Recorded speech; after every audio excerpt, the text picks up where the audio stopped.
நல்ல கார சாரமாக ஒரு உருளைக்கிழங்கு மசாலா எப்படி பண்ணலான்னு பார்க்கலாமா?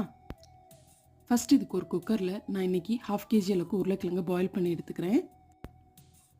உருளைக்கிழங்கு வெந்து எடுத்ததுக்கப்புறமா நம்ம மசாலா ரெடி பண்ணலாம். இப்போ இதுக்கு ஒரு கடாய் வச்சுக்கோங்க. கடாயில் வந்து தாராளமாக எண்ணெய் விட்டுக்கோங்க.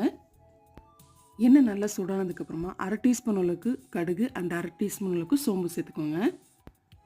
கடுகு சோம்பு நல்லா புரிஞ்சதுக்கப்புறம் ஒரு கொத்தளவுக்கு கருவேப்பிலை அண்ட் 2 பெரிய வெங்காயம் இந்த மாதிரி நீளமாக கட் பண்ணி சேர்த்துக்கலாம். வெங்காயம் வந்து ரொம்ப வதங்கிடக்கூடாது, கொஞ்சம் கிறிஸ்பியாக இருக்க மாதிரி தான் இருக்கணும். அந்த டைமில் நீங்கள் ஒரு தக்காளியை சேர்த்துக்கோங்க அண்ட் ஒரே ஒரு பச்சை மிளகாய் சேர்த்துட்டு 1 டீஸ்பூன் அளவுக்கு இஞ்சி பூண்டு சேர்த்துட்டு நல்லா கலந்து விட்டுக்கோங்க. இது கூடவே 1/2 டீஸ்பூன் அளவுக்கு மஞ்சள் தூள், 1 டீஸ்பூன் அளவுக்கு குழம்பு மிளகாய் தூள் சேர்த்துட்டு நல்லா கலந்து விட்டுக்கோங்க. நல்லா கலந்து விட்டதுக்கப்புறமா நம்ம மசிச்சு வச்ச உருளைக்கிழங்கு சேர்த்துட்டு இந்த டிஷ்க்கு தேவையான அளவு உப்பையும் சேர்த்துட்டு கொஞ்சமாக கொத்தமல்லி தூவி இறக்குங்க. ஒரு சூப்பரான மசாலா ரெடியாக இருக்கும். தேங்க்யூ ஃபார் வாட்சிங். இந்த வீடியோ பிடிச்சிருந்தா லைக் பண்ணிடுங்க.